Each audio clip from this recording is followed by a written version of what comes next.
नमस्कार, स्वागत है आपका मार्केट स्टडीज पर। मैं हूं आपका दोस्त कपिल रस्तोगी। आशा करता हूं आप सभी स्वस्थ होंगे। दोस्तों, अभी हम बात करने वाले हैं इंफ्रास्ट्रक्चर से जुड़े हुए एक शेयर है जीटीएल इंफ्रास्ट्रक्चर लिमिटेड की। एक पेनी स्टॉक है बट काफी अच्छा रिटर्न, एक मल्टी बैगर रिटर्न ये शेयर जो है ये बनाकर हमें दे चुका है। एक साल के अंदर काफी वेल्थ क्रिएट कर दी है इसने अपने शेयर होल्डर्स को, बट उसके साथ साथ ही इसने अपने शेयर होल्डर्स के दिलों की धड़कनों को भी बहुत ज्यादा बढ़ा दिया है। अगर हम 1 जुलाई 2020 की बात करें तो ₹1.30 का लेवल इसने टच किया था। वहीं 4 दिसंबर 2020 को ये वापस 50 पैसे के लेवल पर भी आता हुआ दिखाई दिया। उसके बाद इसने बहुत ही जल्दी वापस 1.25 का लेवल जनवरी 21 में टच किया, यानी एक ही महीने के अंदर तकरीबन इस शेयर ने 150% का बड़ा रिटर्न बनाकर दिया, यानी पैसे को 1.5 गुना कर दिया एक ही महीने के अंदर। और उसके बाद वापस से एक बड़ी गिरावट 70 पैसे के लेवल को इसने टच किया और करंटली वापस 1.25 के लेवल पर ये चलता हुआ नजर आ रहा है। तो टेक्निकली क्या पोजीशन बन रही है, क्या इस शेयर में अभी ऐसी कोई पोजीशन बनती हुई नजर आ रही है जहां से ये वेल्थ क्रिएट कर दे सकता है? तो टेक्निकली उस चीज को समझने की कोशिश करेंगे। फंडामेंटली क्या कुछ ऐसे पॉइंट हैं कि अगर आप इसके अंदर इन्वेस्टमेंट करना चाहते हैं तो क्या आपको कोई बड़ी इन्वेस्टमेंट, बल्क इन्वेस्टमेंट करने का बेनिफिट है, या आपको कोई छोटा अमाउंट लगाना चाहिए, या शॉर्ट टर्म के लिए आपको इसके साथ जाना चाहिए, या लॉन्ग टर्म इन्वेस्टमेंट का शेयर है? इन सभी सवालों के जितने भी सवाल आपके दिमाग में हैं उनके जवाब देने की यहाँ मैं कोशिश करने वाला हूँ। सबसे पहले हम लोग इस चीज को समझ लेते हैं कि 78% का रिटर्न इसने एक साल में बनाकर दिया है तमाम उतार चढ़ाव के बाद। और नेट सेल्स जो है उसमें 0.53% का जंप है। अगर हम लास्ट क्वार्टर से बात करें तो लास्ट क्वार्टर मतलब मार्च 20 के कंपैरिजन में मार्च 21 की बात करें तो मार्च 20 की कंपैरिजन में मार्च 21 में 371.41 करोड़ की रेवेन्यू रही है, जो कि 0.53% ज्यादा है। क्वार्टरली नेट लॉस की बात करें तो क्वार्टर ऑन क्वार्टर जो नेट लॉस है वो अगर लास्ट क्वार्टर मार्च 20 की बात करें तो 1120 करोड़ था, यानी नेट लॉस जो है वो आधा हो गया है। अब नेट लॉस आधा हो गया या आप कहें कि प्रॉफिट जो है वो हुआ है, तो वो दोनों एक ही सॉर्ट ऑफ टर्म्स में आप काउंट कर सकते हैं। कंपनी काफी बड़े लेवल पर काम करती हुई नजर आ रही थी। शेयर जो है वो आपको किसी समय में अगर हम बात करें तो तकरीबन 100 रुपए का शेयर एक टाइम पर ये दिखाई दे रहा है। तो वहां से अभी आपको करंटली ₹1 के ऊपर काम करता हुआ नजर आ रहा है, यानी तकरीबन 99% जो है ये शेयर खत्म हो गया था। लेकिन लास्ट ईयर से इस शेयर के अंदर एक सुदबुदाहट शुरू हो गई है, और वो सुदबुदाहट जो शुरू हुई है, ये जो बड़ा जंप आपको देखने को मिल रहा है, इसके पीछे का काफी बड़ा कारण जो है वो इंडिया में 5G लॉन्च होने को माना जा रहा है। तो 5G लॉन्च होने के साथ साथ ही इंफ्रास्ट्रक्चर की डिमांड इंक्रीज होती हुई दिखाई दे रही है, जिसकी वजह से आपको इस शेयर में बेसिकली जंप देखने को मिल रहा है। तो ये क्लैरिटी जब आपको मिल जाती है उसके बाद आप शेयर में जब इन्वेस्ट करते हैं तो आपको पोजीशन क्लियर रहती है कि आपको क्यों इस शेयर के अंदर इन्वेस्ट करना चाहिए। अब हम बात करें तो नेट सेल्स आपको अगर हम दिसंबर क्वार्टर से कंपैरिजन करें तो दिसंबर से मार्च 21 में आपको नेट सेल्स बढ़ती हुई नजर आ रही है। एम्प्लॉय कॉस्ट भी उसके साथ साथ बढ़ती हुई नजर आ रही है। डेप्रिसिएशन कुछ डाउन होता हुआ नजर आ रहा है, एंड सो ऑन। आपको जो लॉसेस की फिगर है अगर वो हम दिसंबर क्वार्टर से कंपैरिजन करें तो डेफिनेटली लॉसेस की फिगर आपको बढ़ती हुई नजर आ रही है। बट यहाँ आपको इस पॉइंट को कंसीडर करके चलना होगा कि अभी अगर आप इस शेयर के अंदर इन्वेस्ट करने का प्लान कर रहे हैं तो आपको इस शेयर के साथ थोड़ा टाइम जो है वो स्पेंड करना पड़ेगा। मैं एग्जैक्टली ऐसा नहीं बोल रहा हूँ कि इस शेयर को लेकर आप बहुत किसी लॉन्ग टर्म इन्वेस्टमेंट की प्लानिंग कीजिए, बट डेफिनेटली अगर आपको इस शेयर से 200, 300, 400, 500 गुने तक की भी रिटर्न की एक्सपेक्टेशन है तो वो आपकी बहुत ही जल्दी पूरी होती हुई दिखाई दे जाएगी, क्योंकि ये शेयर अगर 1.25 के लेवल पर चल रहा है तो ये आपको 4 से 5 रुपए का लेवल जो है वो बहुत जल्दी दिखा सकता है। अब इसके बाद जो बात है कि जीटीएल इंफ्रास्ट्रक्चर की अगर हम फंडामेंटल की बात करें, बेसिकली टेक्निकली कुछ पॉइंट है जो मैं आप लोगों के साथ यहाँ पे डिस्कस करने वाला हूँ, बट फंडामेंटली अगर हम देखें शेयर के अंदर तो बहुत ज़्यादा कुछ ऐसा नहीं है जो अट्रैक्ट करता हूँ। बेसिकली इंफ्रास्ट्रक्चर जो है जीटीएल इंफ्रास्ट्रक्चर, वो जिस तरह के काम को करता है, building, owning, operating and maintaining passive telecom infrastructure, उसकी मार्केट अब पीछे कुछ सालों से काफ़ी डाउन हमें देखने को मिल रही है। ऐसे में 1562 करोड़ के मार्केट कैप के साथ ही हमें काम करता हुआ नजर आ रहा है। तो क्या क्या प्लस पॉइंट्स हैं अभी हम उसके बारे में बात करेंगे। माइनस पॉइंट्स जो हैं उसकी यहाँ पर आपको बहुत बड़ी भरमार देखने को मिल जाएगी। आरओसी माइनस में है, आरओई अवेलेबल ही नहीं है, बुक वैल्यू माइनस में चल रही है, कंपनी का डिविडेंड पे करने का तो कोई पोजीशन की बनती हुई नजर नहीं आ रही है, फेस वैल्यू 10 रुपीज की है, यानी कंपनी में किसी तरह का कोई स्प्लिट अभी तक हमें देखने को नहीं मिला है और 1 रुपये 25 पैसे अभी करंटली ये ट्रेड करते हुए नजर आ रहे हैं।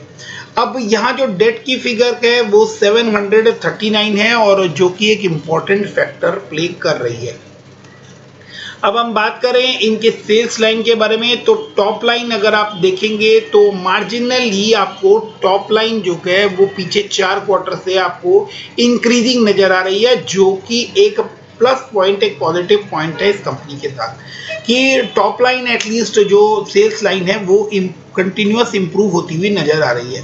ऑपरेटिंग प्रॉफिट जो कि एक्सपेंसेस अभी कंपनी के कंट्रोल में नहीं है एंड मार्च 21 में 403 करोड़ का इसके अगेंस्ट एक्सपेंस हो गया है, जिसकी वजह से आपको यहाँ पर लॉकडाउन की सिचुएशन भी है एंड बहुत सारे सिचुएशन की वजह से जो ऑपरेटिंग प्रॉफिट कभी इनका माइनस में आता हुआ दिखाई नहीं दिया, वो मार्च 21 में आपको ऑपरेटिंग प्रॉफिट भी 32 करोड़ के लॉस में यहाँ पर नजर आ रहा है।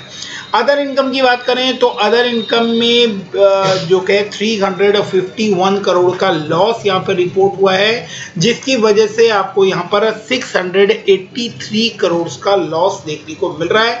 अगर वो 351 करोड़ का लॉस जो है उस पॉइंट को अगर हम बाहर निकालें तो आपको लॉसेस और भी कम होते हुए यहाँ पर दिखाई देंगे। एक बड़ी प्रॉब्लम जो आपको यहाँ पर इंटरेस्ट के रूप में नजर आ रही है कि ऑपरेटिंग प्रॉफिट जो है वो हंड्रेड्स ऑफ करोड़ के अंदर आपको नजर आ रहे हैं एंड इंटरेस्ट ऑन डेट जो पे हो रहा है, काफ़ी हैवी इंटरेस्ट का बर्डन, इंटरेस्ट रेट का बर्डन जो यहाँ पर हमें देखने को मिल रहा है वो 168, 69, 170 के रेंज में हमें देखने को मिल रहा है, जिसकी वजह से प्रॉफिट बिफोर टैक्स जो है वो बेसिकली लॉस बिफोर टैक्स में कन्वर्ट होता हुआ दिखाई दे रहा है एंड सो ऑन। कंपनी क्योंकि कंटिन्यूअस आपको प्रॉफिट लॉस बिफोर टैक्स के अंदर नजर आ रही है, इसलिए टैक्सेशन का सवाल नहीं उठता, तो वही अमाउंट जो है वो कन्वर्ट होकर नेट प्रॉफिट की तरफ आता हुआ दिखाई दे रहा है। तो इस एक्सपेक्टेशन में कि 5G आने की वजह से आपको इस शेयर के अंदर बहुत बड़ी तेजी देखने को मिल सकती है एंड इस फ्यूचर एक्सपेक्टेशन, इस फ्यूचर डिमांड के बेस पर ये शेयर जो है ये आपको बढ़ता हुआ नजर आ रहा है। सेल्स लाइन में आपको कुछ ग्रोथ भी देखने को मिल रही है। इसके साथ साथ अगर हम लोग ईयरली सेल्स की बात करें तो सेल्स टारगेट जो है वो 14 to 1500 करोड़ के रेंज में लास्ट 3 ईयर्स से चलते हुए नजर आ रहे हैं। ऑपरेटिंग प्रॉफिट में है ईयरली बेसिस पर, बट वहीं अगर हम इसको ईयरली बेसिस पर देखें तो वापस से वही इंटरेस्ट की बड़ी फिगर्स और अदर लॉसेस के साथ साथ आपको ये loss before tax and net loss में यहाँ पर हमें देखने को मिल रहा है। इसके बाद कोई ऐसा प्लस पॉइंट जो यहाँ हमें देखने को मिलेगा तो वो नेट सेल्स में कुछ इंक्रीज के साथ साथ हमें यहाँ पर जो रिजर्व अगर आप देखेंगे तो कंपनी कंटिन्यूअस जो रिजर्व्स है वो माइनस में जाते जा रहे हैं, बट यहाँ अब एक पॉजिटिव पॉइंट, जो बड़ा पॉजिटिव पॉइंट देखने को मिल रहा है कि कंपनी इस पोजीशन के ऊपर नेट जो डेट जो है कंपनी ने वो रिड्यूस कर रही है। 10,000 करोड़ के बड़े डेट जो 2017 में बुक्स के अंदर रिपोर्ट हुए थे वो अब 739 करोड़ के रिपोर्ट हुए हैं। तो ये एक बहुत बड़ा प्लस पॉइंट है कि कंपनी जो है वो डेट फ्री होने की तरफ बढ़ती हुई नजर आ रही है। और जब कोई कंपनी डेट फ्री होने की तरफ बढ़ती है एंड डेट फ्री हो जाती है एंड सेल्स जो है वो भी आपको बढ़ता हुआ नजर आता है, तो वहां आपको एक आने वाले टाइम में एक ग्रोथ की चांसेस बनती हुई नजर आ सकती है। शेयर कैपिटल जो है वो 12,497 करोड़ का आपको देखने को मिल रहा है, जो कि किसी भी कंडीशन में एक गुड पॉइंट नहीं है, क्योंकि किसी भी कंपनी में बहुत बड़ा शेयर कैपिटल जो है वो डेफिनेटली उस शेयर के प्राइस के ऊपर बहुत बड़ा इम्पैक्ट भी डालता है। अब हम बात करें शेयर होल्डिंग पैटर्न की, तो 3.36% प्रमोटर के पास है, जो कि 100% प्लेज किया हुआ है। वहीं FIIs को इसके अंदर 2.23 का स्टेक है एंड DIIs को इसके अंदर 60.97% का स्टेक है। तो DIIs ने भी इसके अंदर अपना स्टेक जो है वो थोड़ा कम किया है एंड FIIs ने भी मार्जिनली 0.01% से अपना स्टेक यहाँ कम किया है। प्रमोटर ने भी लास्ट क्वार्टर से अगर हम कहें तो 0.03% अपना स्टेक कम किया है। वहीं पब्लिक का स्टेक जो है वो लास्ट क्वार्टर से इंक्रीज होता हुआ दिखाई दे रहा है। तो पब्लिक का स्टेक जो है वो ज़्यादा इंक्रीज होना इटसेल्फ ये बताता है कि पेनी स्टॉक वाली जो क्वालिटी है, यानी इस शेयर के अंदर आपको वेरिएशंस बहुत ज़्यादा देखने को मिल सकती है। ऐसे में सजेशन यही रहेगा कि अगर आप फ्यूचर एक्सपेक्टेशन को लेकर ऐसे शेयर में इन्वेस्ट करने का प्लान कर रहे हैं, तो आप ऐसे शेयर में कोई भी बल्क बाइंग ना करें।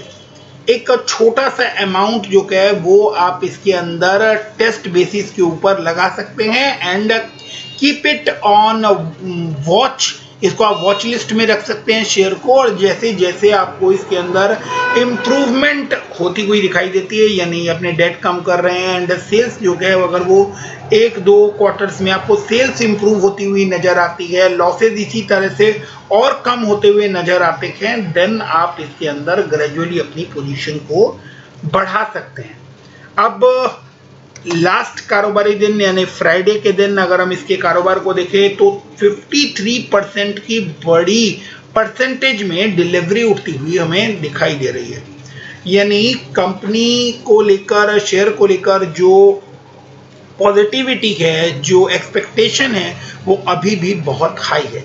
जिस मोमेंटम में ये शेयर चलता हुआ नजर आ रहा है, ये इंडिकेट कर रहा है कि यहाँ से इसके अंदर अभी एक बड़ी मूवमेंट आती हुई दिखाई देने वाली है, जो कि इस बड़ी परसेंटेज, डिलीवरी परसेंटेज से क्लियर होती हुई हमें दिखाई देती है। अब हम इसको चार्ट के ऊपर देखते हैं, जो कि एक बहुत ही इम्पॉर्टेंट पार्ट है इसका, टेक्निकल पार्ट। तो वहाँ कुछ बहुत ही इम्पॉर्टेंट हमें देखने को मिलता है। करेंटली आपको 1.25 के ऊपर ट्रेड करता हुआ नजर आ रहा है, और ये जो लेवल है, ये लेवल ऑलमोस्ट इसने जुलाई 20 एंड जनवरी 21 में इस लेवल के ऊपर रेजिस्टेंस फेस किया। बहुत ही तगड़ा रेजिस्टेंस जो है वो यहाँ पर देखने को मिल रहा है। तो एक तगड़ा ब्रेकआउट अगर यहाँ से देखने को मिलता है और इसके बाद ये शेयर आपको आगे बढ़ता हुआ दिखता है, उसके ऊपर ये क्लोजिंग देने में कामयाब होता है और वहाँ सस्टेन करता है, तो आपको इमीडिएट लेवल पर ही शायद इस शेयर के अंदर डबल के टारगेट आते हुए दिखाई देने वाले हैं। तो जो नेक्स्ट इसका रेजिस्टेंस लेवल बनता हुआ नजर आ रहा है वो 1.35 1.40 के आसपास इसका एक रेजिस्टेंस बनता हुआ नजर आ रहा है, वो मैं आप लोगों को यहाँ पर भी दिखा सकता हूँ। तो ये जो पोजीशन है कि 1.25 ये काफ़ी समय से फेस करता हुआ नजर आ रहा है। 1 अप्रैल 19 पर भी ये इसी लेवल के ऊपर इसने रेजिस्टेंस फेस किया था एंड उससे पहले अक्टूबर 18 पे भी इसी लेवल के ऊपर इसने रेजिस्टेंस फेस किया है। तो चांसेस है कि यहाँ पर एक तगड़ा ब्रेकआउट हमें देखने को मिल सकता है और उसके बाद टेक्निकली ये शेयर जो है ये आपको नेक्स्ट रेजिस्टेंस, जो बड़ा रेजिस्टेंस इसका दिख रहा है वो तकरीबन 1.40 के आसपास का दिख रहा है। तो नेक्स्ट रेजिस्टेंस लेवल 1.40 एंड उसको क्रॉस करने के बाद, क्योंकि उस लेवल पर इसने 2018 में काफ़ी लंबे समय कंसोलिडेट किया था, यानी वो जो लेवल है वो इसके लिए थोड़ा एक टफ लेवल है 1.40 का। जैसे ही उसको ये वहाँ से क्रॉस कर देता है तो उसके बाद इस शेयर में आपको काफ़ी अच्छे बड़े टारगेट्स देखने को मिल सकते हैं। उसके बाद 2 रुपये 10 पैसे का जो लेवल यहाँ बनता हुआ नजर आ रहा है वो एक रेजिस्टेंस का काम करने वाला है एंड देन नेक्स्ट लेवल जो है वो आपको 2.88, यानी यहाँ से तकरीबन वो आपको डबल का रिटर्न देता हुआ दिखाई देगा। तो दो इसके अंदर रेजिस्टेंस लेवल, अपर लेवल दिखते हैं। एंड अगर इस शेयर के अंदर आप इन्वेस्टमेंट करते हैं, वैसे मैंने आप लोगों को कोई बल्क बाइंग जो है वो रिकमेंड नहीं की है, फिर भी अगर कुछ दोस्त इसके अंदर बल्क बाइंग कर बैठे हैं तो उनके लिए मैं ये सजेस्ट कर रहा हूं कि अगर आपने इसके अंदर बल्क बाइंग की है तो ₹1.15 पर इसके अंदर एक स्ट्रॉन्ग सपोर्ट जोन भी बनता हुआ नजर आ रहा है, यानी 10 पैसे नीचे। एंड अगर आप इसके अंदर स्टॉप लॉस लगाना चाहते हैं तो वो ₹1.10 का स्टॉप लॉस लगाकर आप लोग इसके अंदर काम कर सकते हैं। But as I already said कि मैं आप लोगों को यहाँ पर किसी भी तरह की कोई बल्क बाइंग रिकमेंड नहीं कर रहा हूँ। वीडियो अगर आपको पसंद आया हो तो वीडियो को लाइक एंड शेयर करना ना भूलें। चैनल से जुड़े रहने के लिए चैनल को सब्सक्राइब जरूर कीजिएगा। Thanks for watching, keep investing, stay safe, thank you, bye bye.